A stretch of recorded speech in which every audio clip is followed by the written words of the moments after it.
Pour toutes vos stratégies de communication, vos manifestations politiques et culturelles, vos conférences et séminaires de formation, pour toutes vos cérémonies de mariage et de baptême, vous avez désormais une adresse professionnelle. L'agence Glouzilet au 26 avenue Henri Barbus, 93 000 Bobigny.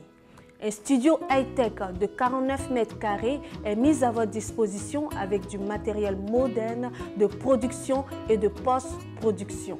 L'agence Glouzilet dispose également de 2 supports de communication sur Internet, bzd-tv.com et glouziletnews.com.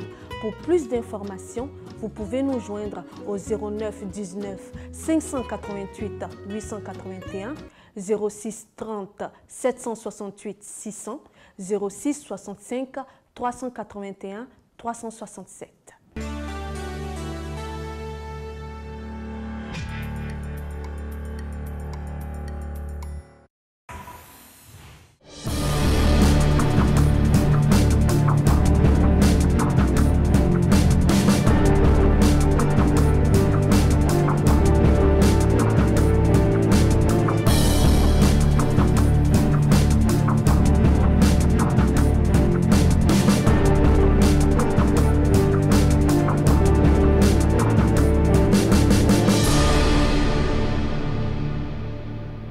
Mesdames et messieurs, bonjour, bonsoir selon l'endroit où vous vous trouvez.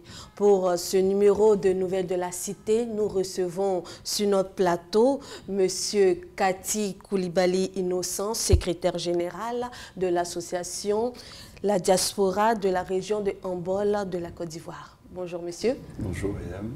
Bon, vous pouvez déjà nous présenter votre association, s'il vous plaît.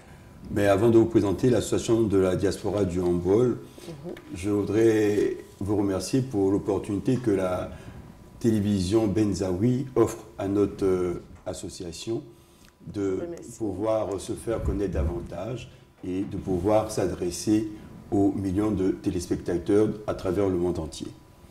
La diaspora du Hambol est née il y a 3 ans sous l'initiative de ressortissants de la région de Kachola, d'Abakala et de Niakara. Cette région regroupe en son sein donc 3 départements et plusieurs sous-préfectures. Donc les populations principales sont les Tagonans, les Mangoro, les Djimini et quelques populations de Djoula. Il se trouve qu'en tant que Tabana, il y a plusieurs familles, je crois 6 familles au niveau des Tabana. C'est ce que disent les anciens, c'est-à-dire qu'on a toujours un lien avec un ancêtre pour pouvoir montrer l'origine d'une famille. Mais les Tabanans sont assez nombreux et les familles sont très diversifiées, donc vous avez des noms comme Oro, Ili, qui sont des noms proprement tagonans, qui ont des correspondances dans la langue ivoirienne comme Touré, Koulibaly, Koné et d'autres, j'en passe. D'accord. Et votre siège, il est situé? Notre siège est situé aux 2 rue Greneta à Paris, dans le 2e arrondissement. La maison des associations qui nous accueille donc, pour nos rencontres et nous sommes domiciliés donc, en ce lieu-là. D'accord. En parlant de Hambol, qu'est-ce que Hambol veut dire exactement? Alors, Hambol, aujourd'hui, ce nom est caractéristique pour notre région, tout simplement parce que dans l'imaginaire populaire, c'est une colline et une colline sacrée. Voilà, c'est-à-dire que c'était le lieu de rencontre de gens. Voilà, donc dans tous les villages reculés de la Côte d'Ivoire, il y a toujours un endroit sacré, donc c'est un endroit fédérateur. Donc le Hambol, pour les Tagonans, est le lieu de la fédération. Voilà. Ah, mais moi j'ai entendu que c'était un lieu où se regroupaient tous les grands sorciers de la Côte d'Ivoire. Ça, c'est l'imaginaire. C'est l'imaginaire. Ni vous, ni moi ne pouvons confirmer ce genre de dire. Mais la réalité physique, c'est que cette colline existe Et c'est un lieu où ne va pas qui veut et comme veut, parce que vous savez qu'une forêt sacrée ou un lieu sacré, on ne peut atteindre cet endroit qu'une fois qu'on a été initié et qu'on a été autorisé à rentrer dans ces lieux-là. Et comme je sais que nos parents sont très respectueux de tout ce qui est sacré, donc j'imagine que personne ne s'aventure comme ça sur le handball.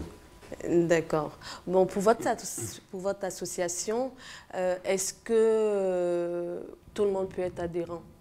Mais tout ressortissant de la région peut être adhérent. Mais il n'est pas exclu que des amis qui adhèrent au principe de notre association puissent se faire coopter par un membre et adhérer.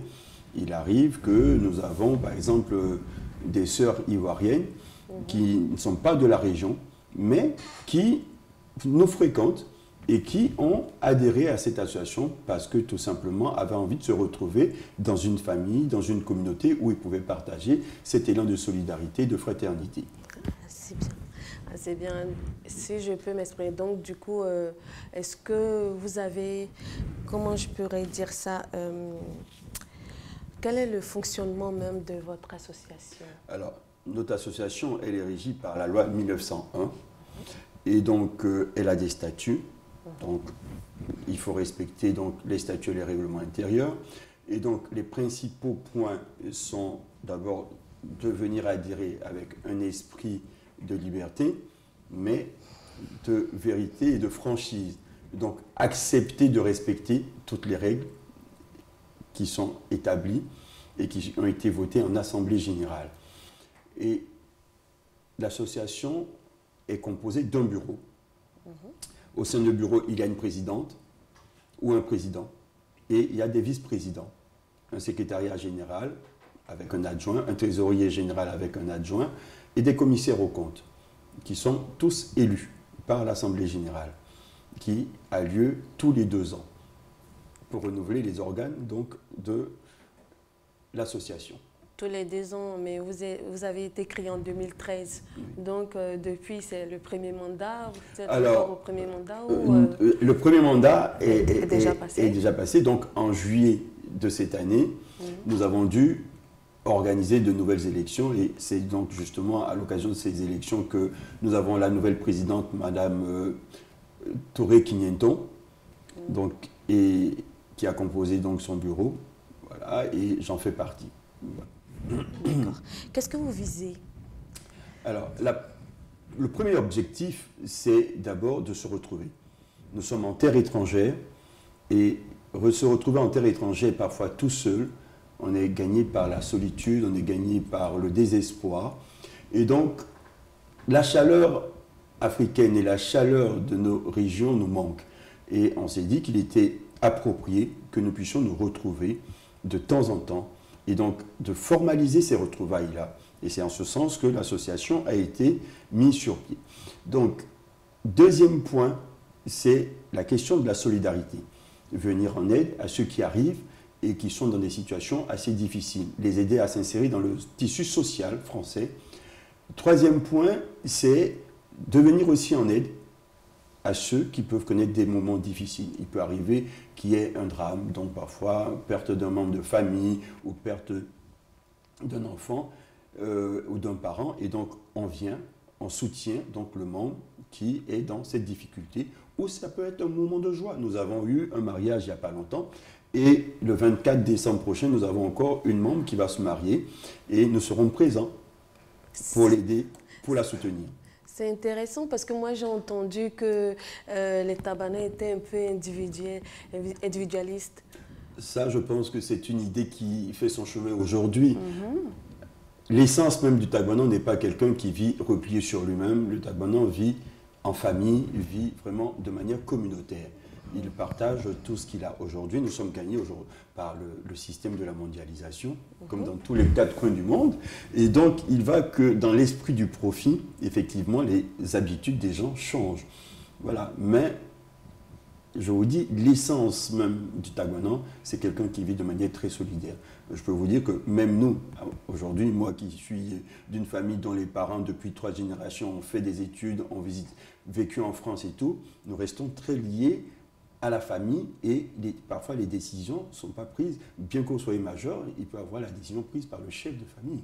Et même que ça vous plaise ou pas, mais vous êtes obligé de vous y conformer parce qu'il y a cette communauté d'esprit et aussi cette communauté de biens qui réside entre nous. Et ce lien de solidarité très fort. D'accord.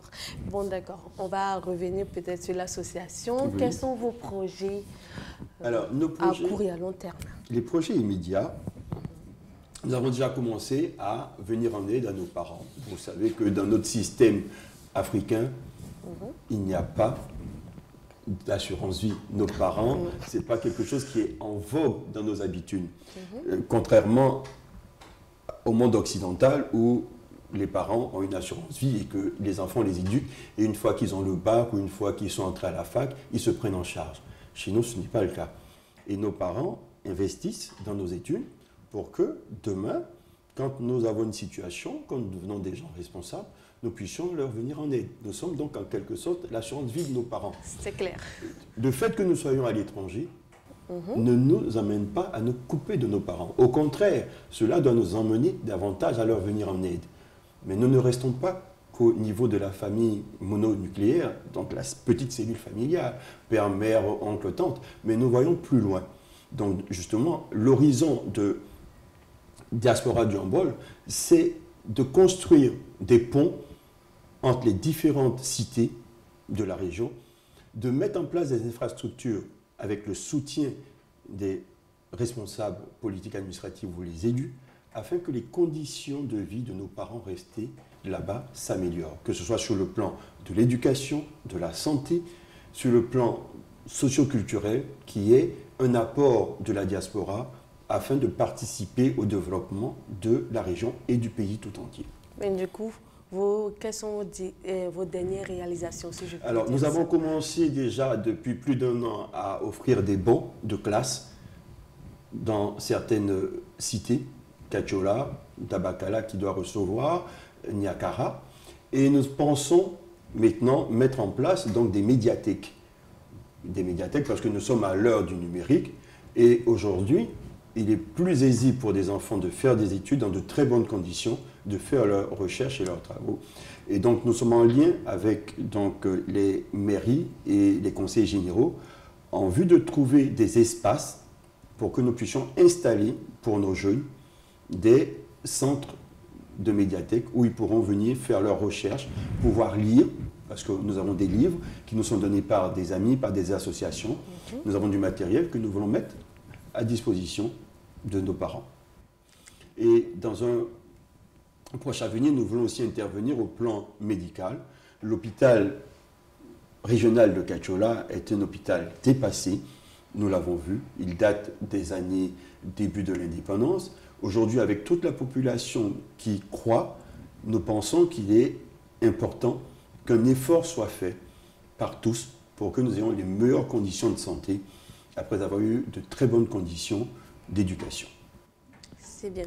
En parlant même de ces réalisations, du coup, vous avez des représentants? Alors, dire que nous avons des représentants formels, officiels sur le terrain, non, nous n'avons pas encore ouvert de représentation de la diaspora du Humboldt en terre ivoirienne. Mais dire que nous avons des interlocuteurs valables, des gens, des ressources, des personnes ressources sur le terrain qui peuvent nous apporter des informations ou agir en notre nom, oui, nous en avons quelques-unes. Voilà. D'accord. Donc, on va rentrer dans la langue maintenant. Bon, déjà, on est en pays Tagbana. Hein? Comment on dit bonjour en Tagbana? Alors, ça dépend du monde. Bonjour, quand vous vous levez le matin, c'est Mancien Tanyo. Attendez. Hein. Oui. Mancien Tanyo. Mancien Tanyo. Oui. Ça, je me lève très tôt le matin. Mancien Tanyo. Et puis, quand je vois tout le monde, je commence Mancien Tanyo. Mancien Tanyo. Tanyo. As-tu bien dormi? As-tu bien dormi? Voilà. Ah, as-tu bien dormi? Mancien Tanyo. Est-ce que la nuit a été bonne? C'est tout ça qui fait bonjour. Voilà. Ça, c'est le bonjour du matin. Quand vous arrivez à midi ou en début d'après-midi, Ou Yekbayal, non, quand il y a plusieurs personnes, Yekbayal, non. Ou bien Ba, ça veut dire que est-ce que ça va malgré la chaleur, malgré le soleil au zénith, ça va? Est-ce que tu te sens bien? Voilà. En fait, c'est en lien avec l'astre. L'astre. Voilà. La chaleur et tout, pour voir si vous vous portez bien malgré la chaleur. D'accord. Je voudrais vous demander, on va un peu côté, quelles sont vos attentes en fait au niveau de la jeune génération et pourquoi pas de la génération de vos pères? La génération de nos pères, je pense qu'elles ont fait, elle a fait ce qu'elle pouvait faire. Elles ont les transmissions. Ils nous ont transmis des valeurs. Les valeurs, ils nous ont déjà mis à l'école, ils nous ont inculqué certaines valeurs de solidarité, de respect, de travail. Et je pense que cette génération a fait ce qu'elle avait à faire. Aujourd'hui, nous sommes la génération intermédiaire. Nous avons reçu un flambeau. Il va falloir le transmettre et bien le transmettre aux générations à venir. Et l'association attend des jeunes qu'ils s'impliquent davantage et qu'ils puissent aussi surtout reprendre à leur compte ces valeurs de respect, de solidarité et de travail. Parce que nous avons aujourd'hui tendance à voir que nos jeunes sont très à l'écoute sur les réseaux sociaux et sont très vite influencés par les données du monde occidental et oublient que nous avons des ressources valables chez nous.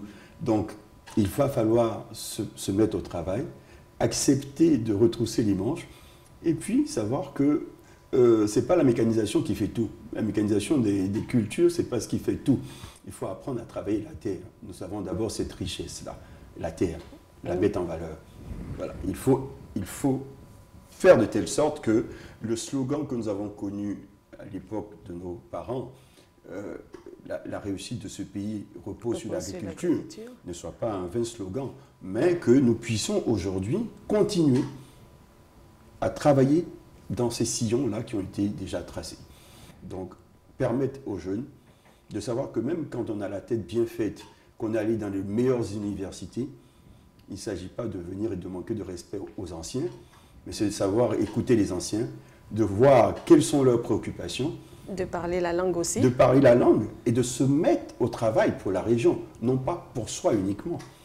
Mais est-ce qu'il y en a qui parlent la langue Et il y en a qui parlent la langue. Quand on se retrouve, il y en a pas mal qui parlent la langue parmi nous. Pas mal qui parlent la langue parmi nous. Mais en même temps, ce serait intéressant de pouvoir initier aussi des cours. Moi, mes filles, par exemple, qui sont nées ici, me demandent à parler la langue. Donc, de temps en temps, on prend un cahier et je leur dis des mots, elles le notent. C'est bien. D'accord. On va avancer. Je voudrais... Est-ce que vous avez quand même, pour toute association, on a certains problèmes, certaines difficultés. Quelles sont les vôtres? Mais, dire qu'on a des difficultés en tant que telle, je verrais la progression, c'est-à-dire que l'association, elle est jeune, elle n'a que 3 ans. Et il faut donc que la dynamique continue d'avancer, que tous ceux qui viennent puissent vraiment s'impliquer et mettre la main à la pâte, comme on dit ici, pour que la mayonnaise prenne vraiment. La mayonnaise prenne, c'est que chacun a son poste, chacun dans son lieu de travail ou d'habitation, voit avec ses relations qu'est-ce qu'il peut apporter à la diaspora du Hambol, qui, elle, n'est que un point pour aider davantage nos parents et notre région. N'oublions pas que la région du Hambol est quand même une région importante, puisqu'elle est située entre 2 grands fleuves, les 2 principaux grands fleuves de Côte d'Ivoire qui partent du nord au sud. Donc, à l'est, nous avons le Isin, à l'ouest, nous avons le Bandaman. Donc, il y a matière à mettre cette région en plein développement. Donc, commencer par les productions agricoles. Aujourd'hui, nous avons un taux important de production de l'anacarde. Il y a une usine qui doit ouvrir d'ici demain, une usine agro-industrielle d'anacarde et d'arachide. Mais je me réjouis qu'enfin on reconnaisse que cette région, cette terre peut accueillir une industrialisation. Nous avons eu l'expérience malheureuse du complexe sucrier de Marabadiassa. Dans les années 80, nous avons eu le complexe sucrier de Marabadiassa et qui malheureusement, après sa fermeture, n'a pas su transformer ce complexe en autre chose. On aurait pu le transformer effectivement en une zone de production céréalière ou d'arachide. Aujourd'hui, quand on regarde les pots de dacatine que nous achetons sur le marché pour faire nos sauces mafé, c'est de la dacatine produite par des pays européens, alors qu'ils ne sont pas cultivateurs de ces arachides-là. Vous voyez que c'est un peu embêtant. Donc, il faudrait que la diaspora, justement, soit un fer de lance et participe à l'industrialisation de cette région, qui peut être une grande région de production céréalière, hein, en riz, en maïs et surtout en élevage. Parce que c'est quand même une région où passent tous les troupeaux qui viennent des pays tels que le Mali, le Niger et tout, qui traversent, qui restent là. Et souvent, il y a des bagarres entre les paysans et les bergers, parce que les troupeaux entrent et détruisent les champs d'arachide ou de maïs. Voilà. Et donc, ça crée des conflits. Et donc, c'est ce genre de choses dont il faut penser. Justement, nous, ici, qui voyons comment l'agriculture est faite en France, en Europe, comment on met des protections. Et c'est à nous de pouvoir apporter ce savoir-faire-là à nos parents pour éviter ce genre de conflit. Voilà. Donc, pour que vraiment cette région devienne un fer de lance dans l'économie ivoirienne. Est-ce qu'on pourrait dire la région, les Tabana, la région de Ambol, elle est essentiellement érigée par l'agriculture? Mais alors justement, vous touchez quelque chose de très important. La population la plus importante de la région du Ambol, c'est le peuple Tagbanan. Et Tagbanan, quand on traduit littéralement, en fait, c'est la consonance française qui l'a mis en Tagbanan. Sinon, c'est Tragbanran. C'est-à-dire que c'est un sol. Le sol de la région est un sol très dur. Très vite, il tourne en sol latéritique, donc ferragineux, donc difficile à dompter. Donc, le Tagbanan est celui qui a su dompter la terre. Voilà, qui a dompté un sol difficile et qu'il met à profit. Voilà, donc de Tragbaran, on est passé à Tagbanan. Pour dire l'homme qui arrive à dompter le sol et à en faire quelque chose. D'accord. Est-ce que vous avez quelque chose à dire à mes jeunes? Parce que déjà, moi je tiens beaucoup à cette partie où il faut parler la langue. Il faut vraiment, vous avez parlé de respect, vous avez souligné toutes ces choses. Qu'est-ce que vous pouvez dire à nos jeunes Tagbanans? Alors, aux jeunes Tagbanans de France, aux jeunes Tagbanans de France, il est important qu'ils gardent les pieds sur terre et qu'ils restent en lien avec leur région. Et vous me parlez de la langue. La langue est le support de tout. La langue, elle est essentielle. Nous sommes ici dans un studio, justement, là, c'est nos communicants. Oui. Donc, la langue est le moyen par lequel les hommes échangent. Premier point. Donc, il est important de connaître sa langue. Il est important de connaître les us et coutumes de chez soi. Voilà. Comme disait un chanteur, je ne sais plus c'est Bob Marley ou quoi, il dit « Celui qui ne connaît pas ses origines est un homme perdu ». Si vous ne savez pas d'où vous venez, vous êtes quelqu'un de perdu. Donc, d'où vous venez, c'est de connaître déjà le b.a.-ba de votre famille, de votre terre. Et là, vous savez où vous allez. Vous pouvez vous dessiner un chemin dans la vie. Vous êtes combien en fait en France, ici? Alors, écoutez, pour évaluer, aux différentes réunions quand nous venons, nous sommes une trentaine. Aux réunions, tous les 2 mois on se retrouve pour les réunions. Et lorsque nous faisons le compte, nous regardons à peu près dans la base de données que nous avons, ceux qui se sont inscrits sur le territoire national, nous sommes plus de 150. Voilà, qui savent et qui ont adhéré, il y a plus de 150 personnes. Mais comme tout se passe à Paris et que les gens sont en province, donc il est difficile pour certains membres d'être présents. Mais très souvent, aux assemblées générales qui se passent au début de l'été. Donc au mois de juillet, nous nous retrouvons, nous essayons d'avoir un moment festif. Et là, nous avons vraiment du monde. Voilà, parce que les gens prennent leurs dispositions pour être présents. Effectivement. D'accord. Bon, on va, pour terminer, je voudrais parler d'une histoire. Cette histoire de terre. Une terre, pour acquérir une terre à Katiola, il fallait demander l'agrément d'une puissance surnaturelle. C'est quoi ça? Écoutez, ça m'amuse. Vous savez, les gens racontent, il y a toujours des histoires qu'on raconte. Et les peuples ont toujours une histoire mystique, une légende. Vous avez besoin d'une terre. Donc, je vais situer le problème à deux niveaux. Déjà, est-ce que c'est seulement les hommes de Katiola qui ont droit à ces terres-là ou tout le monde? Écoutez, dans l'histoire de Katiola, il y a des gens qui ne sont pas originaires de Katiola, qui habitent. Je vous donne le cas, historiquement. Il y avait, à l'origine de Katiola, vous avez deux bourgades, deux villages. Nayanka, Nandiepleka. Ensuite arrivent les Mangoros. Les Mangoros sont arrivés du côté de Séguéla, Mankono. Il y a dû avoir des histoires, comme on connaît dans l'histoire de la Côte d'Ivoire par rapport aux Baoulés qui ont quitté le Ghana et qui ont traversé la Comoé pour rentrer en terre ivoirienne. Il y a eu le cas, donc je pense les Mangoros, fuyant donc l'hostilité des autres, sont arrivés. Donc les deux anciens, donc le vieux Nandieplé et le vieux Nayan, ont accepté de les accueillir et ont installé les Mangoros. Donc vous voyez que on ne rejette personne, on accueille. On accueille, c'est le devoir d'hospitalité. Et je reviens sur le problème de la terre. De la puissance surnaturelle. La puissance surnaturelle, on donne toujours des idées.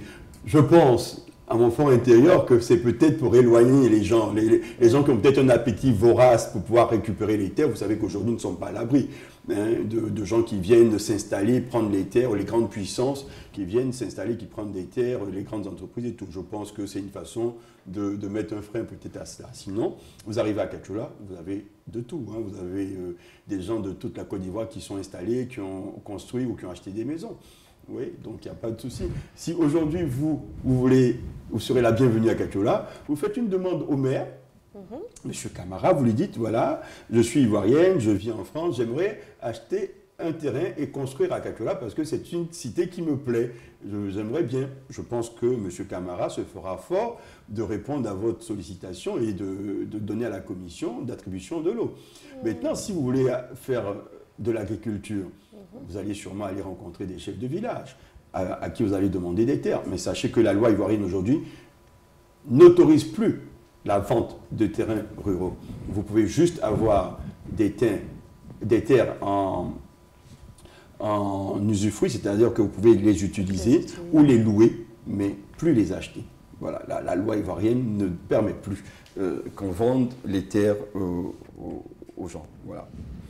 Parce que c'est déposséder les populations rurales de ce qui est leur bien le plus cher et leur première ressource vitale. D'accord. Pour terminer, je voudrais vous demander comment on dit merci. Merci. D'être venu. Bon, merci de manière générique, c'est Batounan. Batounan. Mais quand on dit Batounan, Batounan, c'est merci pour le travail, merci pour ce que tu as fait.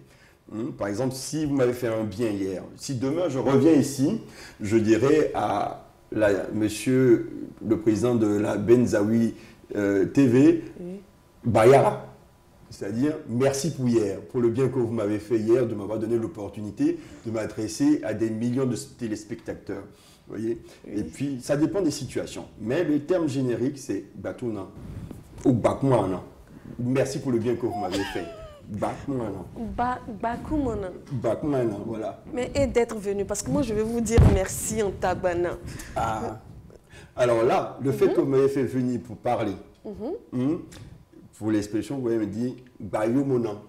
Merci pour les paroles. Bayou Monan. Merci pour l'entretien, pour le moment que nous avons passé, pour tout ce que vous nous avez appris. Bayou Monan. Merci pour la bonne parole.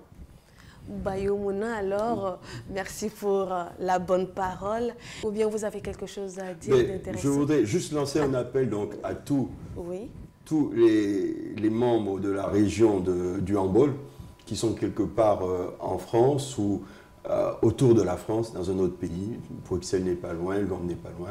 Si ils sont désireux de participer donc au développement de chez eux, ils peuvent nous contacter. Ils peuvent nous contacter et on se fera le plaisir de leur répondre. Et en même temps, je tiens du fond de cœur, au nom de la présidente et de toute l'association, à vous remercier, vous qui nous avez invités, à remercier donc votre président, que la télévision Benzaoui puisse progresser, encore donner l'opportunité à d'autres concitoyens de faire la promotion de notre belle culture ivoirienne. Ce studio est vraiment ouvert pour vous. Vous serez le bienvenu, les bienvenus, il n'y a pas de souci. On vous remercie et c'est une invitation qui nous agrée vraiment et nous reviendrons dans cette maison parce que nous avons été bien reçus, nous avons passé un très bon moment. Cette émission est terminée.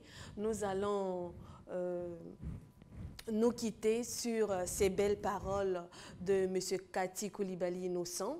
Et nous nous retrouvons la prochaine fois pour un nouvel épisode de Nouvelles de la Cité. Je vous remercie. Merci. Et bonne continuation. Merci.